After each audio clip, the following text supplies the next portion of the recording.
start for me. My name is Aulia.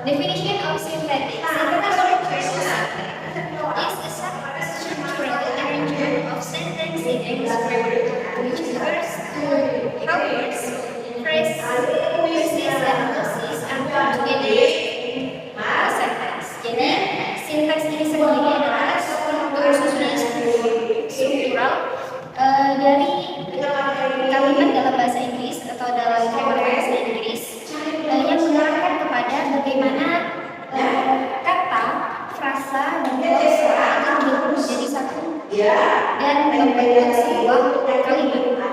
Okay, next. The syntax unit. The one of the syntax unit is the word. Word serve as category pillars of synthetic functions and coupling in connecting units or section of synthetic units because they are the smallest unit in syntax. Jadi word ini sendiri unit ini sendiri itu berfungsi sebagai kategori atau sebagai pengisi dari fungsi sintaks itu sendiri dan yang menghubungkan unit atau bagian-bagian dari unit sintaks karena mereka ini merupakan sebuah unit terkecil dari sintaks. Jadi word ini itu dibagi menjadi dua tipe yaitu two types of words and word segment. Must be distinguished from words use synthetic unit features. Jadi dibagi menjadi dua.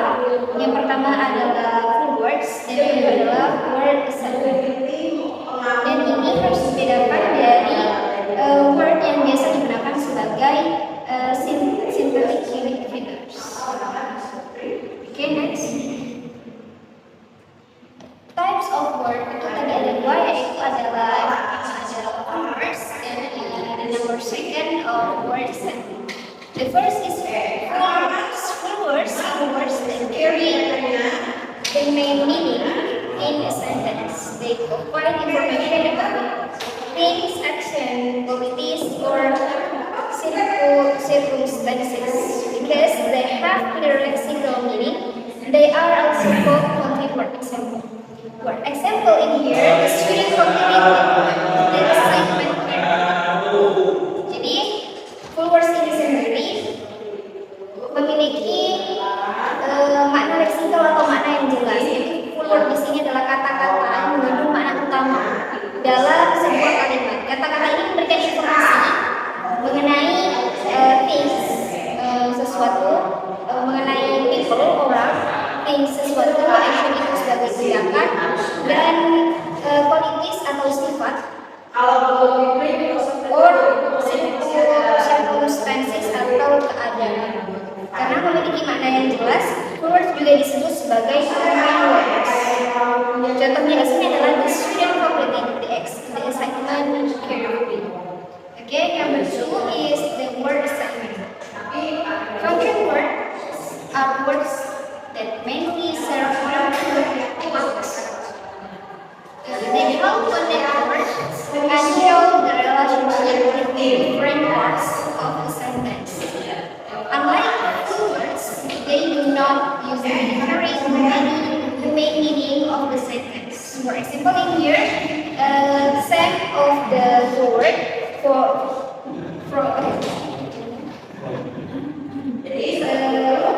same with the full words. The student completed the segment carefully. Yaitu contohnya di sini. Yang pertama tadi ada full words. Yang full words itu bisa juga terdiri dari noun, kata benda, terdiri dari verb, kata kerja, adjektif, kata sifat, dan adverb, kata keterangan. Sedangkan word segment itu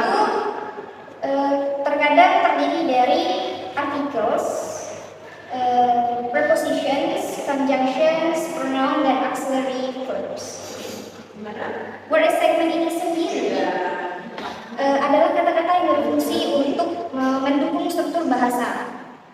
Tata bahasa dalam kalimat. Kata-kata ini tidak menyampaikan makna utama, tetapi membantu menunjukkan hubungan gramatikal atau bagian-bagian dari kalimat. Ciri-ciri fungsi wordnya sendiri ini adalah maknanya lebih bersifat gramatikal daripada leksikal. Jadi word assignment ini bisa juga disebut sebagai function word. Nama lain dari word assignment adalah function word. Contohnya di sini, the student completed the assignment carefully. Di sini ada yang namanya artikel, yaitu the. Itu termasuk pada artikel, jadi ini disebut sebagai word assignment. Okay, the next material will be explained by Nurhani. Alright, for the next material, we will learn about phrase. What is the phrase? A phrase is a group of two or more words that work together as one unit, but isn't a complete sentence because it doesn't have both a subject and a predicate. Nah, frasa ini adalah sebuah gabungan dari dua atau lebih dan dua. Frasa adalah sebuah gabungan dari dua kata atau lebih yang memiliki makna atau berarti. Tetapi, but is not a complete sentence because it doesn't have both a subject and predicate. Tetapi ini tidak bisa dinamakan sebuah sentence atau kalimat yang lengkap karena tidak memiliki antara subjek atau predikat. For example, a beautiful girl. Gabungan dari tiga kata namun tidak memiliki subjek, maka ini tidak dinamakan sebagai complete sentence. Atau in the classroom, di dalam kelas, and very happy. Nah, frasa di sini adalah sebuah gabungan dari dua atau lebih kata yang memiliki arti dan bukan dinamakan sebagai kalimat yang lengkap karena tidak memiliki subjek atau predikat. Alright, next. Nah, in the next slide, we will learn about types of phrase. Tipe-tipe dalam phrase. Tipe pertama ada exocentric phrase. Exocentric phrase is a phrase that doesn't have a main word that can represent the whole phrase. Artinya adalah exocentric phrase atau phrase exocentris adalah sebuah phrase yang tidak memiliki main word atau kata utama yang bisa mewakili atau menjelaskan ulang frasa tersebut. Contoh, in the classroom. Nah, di sini juga this phrase often begin with a preposition such as on, at, from, and to.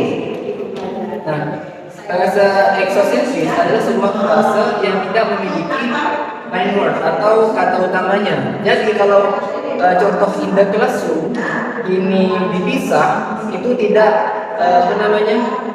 tidak melenceng dari makna yang ingin disampaikan di dalam kelas. Kalau hanya classroomnya saja itu akan melenceng kepada bahasa yang lain. Nah, tipe jenis ini yang dinamakan exocentric phrase. Selanjutnya ada endocentric phrase. An endocentric phrase is a phrase that has many words, also called the adverb. Endocentric phrase atau phrase endocentris adalah sebuah frasa yang ada main word-nya atau kata utamanya yang bisa disebut sebagai headword.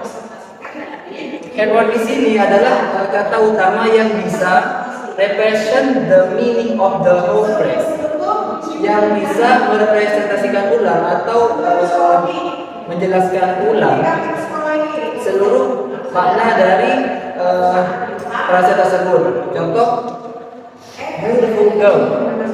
Dari headword-nya adalah girl. Nah, dalam frasa ini atau frasa ini, jika kata adjektifnya dibuang, ini masih bisa mewakili makna yang dibuang, seperti beautiful girl menjadi girl. Itu tidak melenceng dari pembahasannya. Maka dari hal tersebut, phrase jenis ini adalah bagian dari endocentric phrase. Selanjutnya ada coordinating phrase. Coordinating phrase is a phrase content to or more equal part joined by a coordinating conjunction. Coordinating phrase adalah sebuah frase yang memiliki dua atau lebih bagian yang sama yang dihubungkan oleh kata hubung and or and. For example, father and mother, he or kami and rich but humble. Nah, dari contoh ini kita dapat mengetahui bahwa coordinating phrase adalah sebuah frase yang memiliki dua bagian atau lebih yang sama yang dihubungkan oleh conjunction and or and. Alright, next. Alright, so the next materi is a positive phrase. And a positive phrase contains two parts that refer to the same person, place, or thing. Positive phrase adalah frase yang mengandung dua bagian yang merujuk kepada orang yang sama, tempat, atau sesuatu yang sama. Dan the second part gives more information about the first part. Dan di bagian kedua ini memberikan informasi yang lebih atau yang lebih detail dari bagian yang pertama. For example, Mr. John, the principal, or Jakarta, the capital city of Indonesia. Nah, yang dinamakan positive phrase adalah frase yang memuat dua bagian. Mr. John, the principal, yang that refer to the same person, place, or thing, yang merujuk kepada orang yang sama, Mr. John, atau place, Jakarta, the capital city of Indonesia, dan thing. Dan tanda kedua adalah the second part gives more information about the first part. Dan bagian yang kedua, the capital city of Indonesia, gives more information about the first part. Memberikan informasi yang lebih atau yang lebih baik dari bagian yang pertama. Itu yang dinamakan and the next is extension phrase. An extension phrase is a phrase that is more longer by adding more words to give more detail. Phrase extension adalah sebuah frase yang dibuat lebih panjang dengan menambahkan lebih banyak kata untuk memberi lebih detail penjelasan. The more words we have, the more specific the meaning becomes. Lebih banyak kata kita tambah, maka lebih spesifik artinya. Di sini for example, a book. From the word book become a new book, and from a new book become a new English book. Nah, dari sebuah buku diberi lagi kata atau penjelas sebagai a new book, sebuah buku baru. Nah, dari sebuah kalimat a new book menjadi sebuah kalimat yang lebih definition, menjadi a new English book. Dan kata a new English book ini bisa dipanjangkan lagi seperti a new English book on the table. Penambahan kata di sini itu termasuk kategori extension phrase. Artinya extension phrase adalah sebuah frase yang dibuat lebih panjang dengan menambahkan lebih banyak kata untuk memberi lebih banyak detail. Atau simpelnya lebih banyak kata yang kita tambah, lebih spesifik artinya. Nah, frase yang jenis ini yang termasuk jenis extension phrase. And for the next materi we will explain relasinya.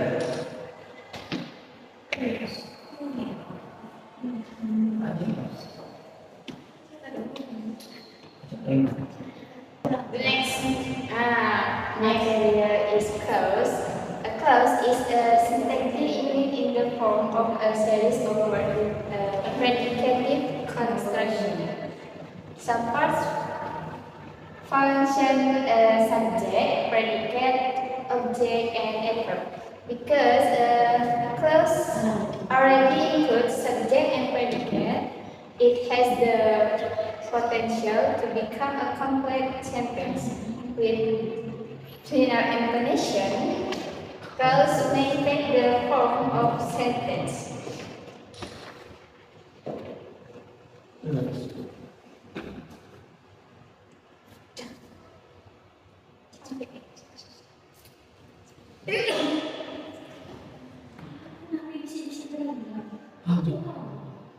Jadi materi yang kedua ini yaitu klausa.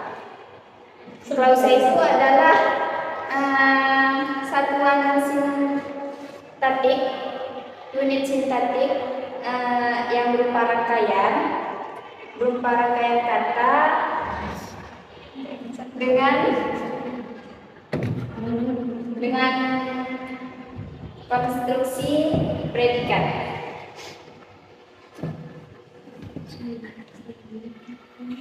Punya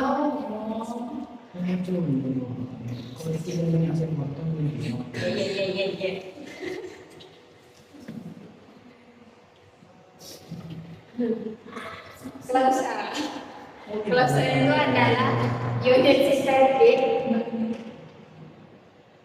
Unit sintaktik berupa rangkaian kata dengan konstruksi predikat. Sampai function subject, predikat, object, and adverb. Beberapa bagian itu berfungsi sebagai subjek, predikat, objek, dan adverb. Karena sebuah klausa itu sudah mencakup subjek dan predikat, ia berpotensi menjadi kalimat pelengkap.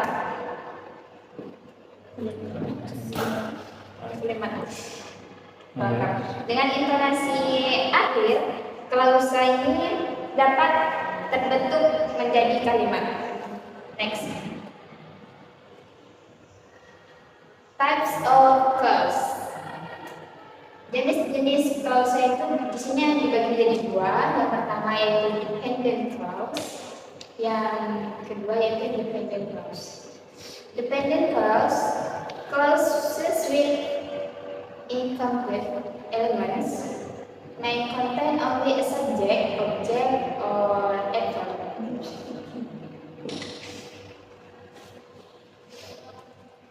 Klausa ini, klausa dependent ini klausa yang unsurnya tidak lengkap, yang hanya boleh berisi subjek, objek, atau adverb. Cannot stand alone as a complete sentence. Jadi dependent ini bisa dikatakan kalimat yang tidak bisa berdiri sendiri. Tidak bisa berdiri sendiri sebagai kalimat pelengkap. Example, because she was tired. Karena dia lelah. Lelah kenapa? Jadi dia itu tidak bisa berdiri sendiri sebagai kalimat lengkap. Independent clause, clauses with complete elements at least have subject, predicate. Klausa independent ini klausa yang unsurnya lengkap, setidaknya memiliki subjek dan predikat. Has the potential to become a major sentence. Ini berpotensi untuk menjadi kalimat. Intinya independen ini bisa berdiri sendiri sebagai kalimat lengkap. Example-nya, she studies every day. Dia belajar setiap hari. Dia sudah keterangannya itu lengkap bahwa dia belajar setiap hari. Dia sudah bisa berdiri. Kalimat itu bisa berdiri sendiri. Ya, ada subjeknya, ada predikatnya. Kan bikin pakai model kayak gitu.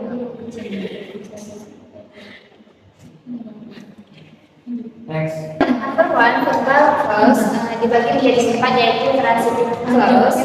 Transitive clause ini adalah klausa yang membutuhkan subjek, predikat, dan objek. For example, she reads a book. Dia membaca buku. Sudah jelas di klausa tersebut terdiri dari subjek, predikat, dan objek. Intransitive clause itu klausa yang tidak membutuhkan objek dan hanya ada subjek dan predikatnya. Example-nya, he sleeps, dia tidur. Next, reflexive clause. Reflexive clause adalah klausa yang menyatakan bahwa subjeknya tersebut melakukan sesuatu yang berdampak pada dirinya sendiri. For example-nya, she hurt herself. Dia menyakiti dirinya sendiri. And next, reciprocal clause, yaitu klausa yang timbal balik.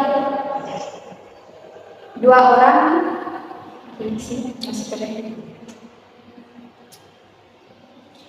ini semacam dua orang yang melakukan sebuah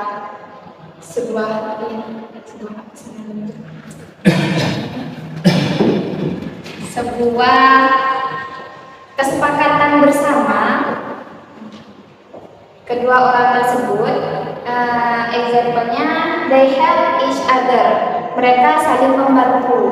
Jadi subjek dan objeknya itu saling membantu, bahwa si plan A ini membantu si B dan si B membantu si A. Oke, next. Clause text based on predicate number 2, nominal clause. Nominal clauses whose predicate takes the form of a noun or noun phrase. Klausa yang predikatnya berupa kata benda atau frasa kata benda. Jadi di sini klausanya itu predikatnya itu terdiri dari kata benda. Example-nya, she is a teacher. Dia seorang guru. Bahwa predikatnya ini dia kata benda. Teacher, kata benda. And next, number 3, adjective clause. Clause with an adjective as the predicate either in the form of a word or phrase. Klausa dengan kata sifat sebagai predikat baik dalam bentuk kata maupun frasa. Jadi predikatnya ini terdiri dari kata sifat. Example-nya, the soup tastes delicious. Sop ini rasanya enak.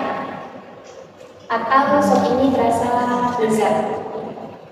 Jadi predikatnya ini terdiri dari kata sifat delicious.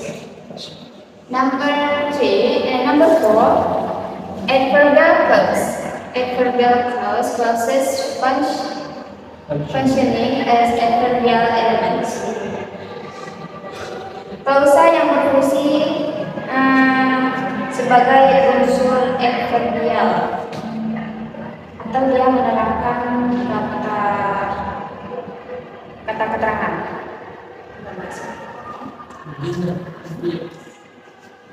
Example-nya, when the rain stopped, we left. Ketika hujan berhenti, kita akan berhenti. Dia menerangkan bahwa dia ketika hujan itu berhenti, dia akan ketika hujan itu berhenti, dia akan berhenti. Oke, next.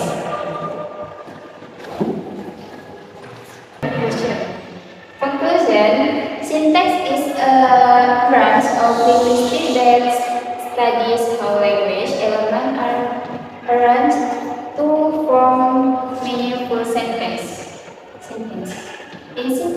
word, phrases, and clauses are interconnected units. The word together to create sentence structures. Jadi sintek ini adalah cara linguistik yang mempelajari bagaimana unsur-unsur bahasa disusun untuk membentuk kalimat yang bermakna. Dalam sintek, kata, frasa, dan klausa ini adalah unit-unit yang saling berhubungan dan bekerja sama untuk menciptakan struktur kalimat. Okay, next.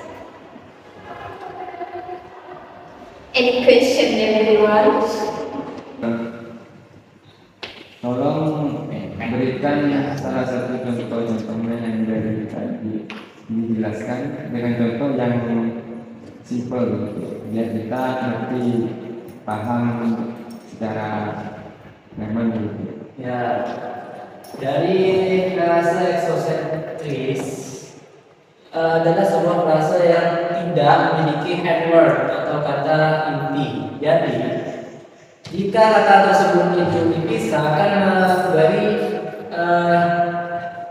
perbedaan penjelasan atau berbeda makna.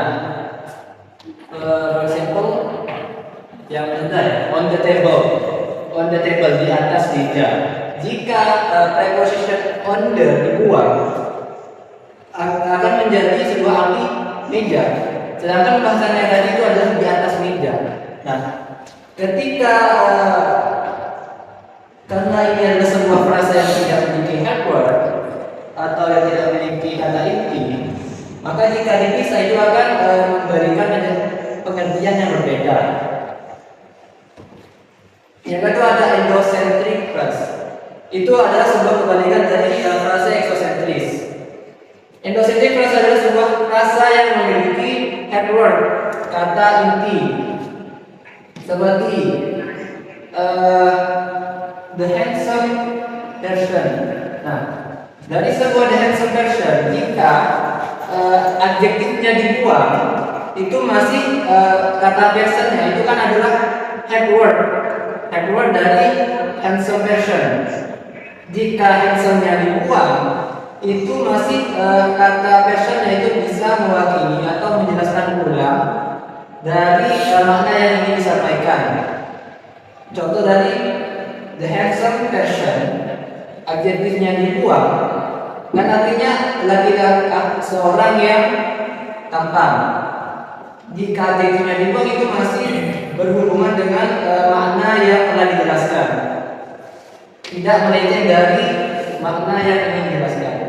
Selanjutnya ada coordinating phrase. Coordinating phrase adalah sebuah frasa yang memiliki dua bagian yang sama yang dihubungkan oleh conjunction and or atau but.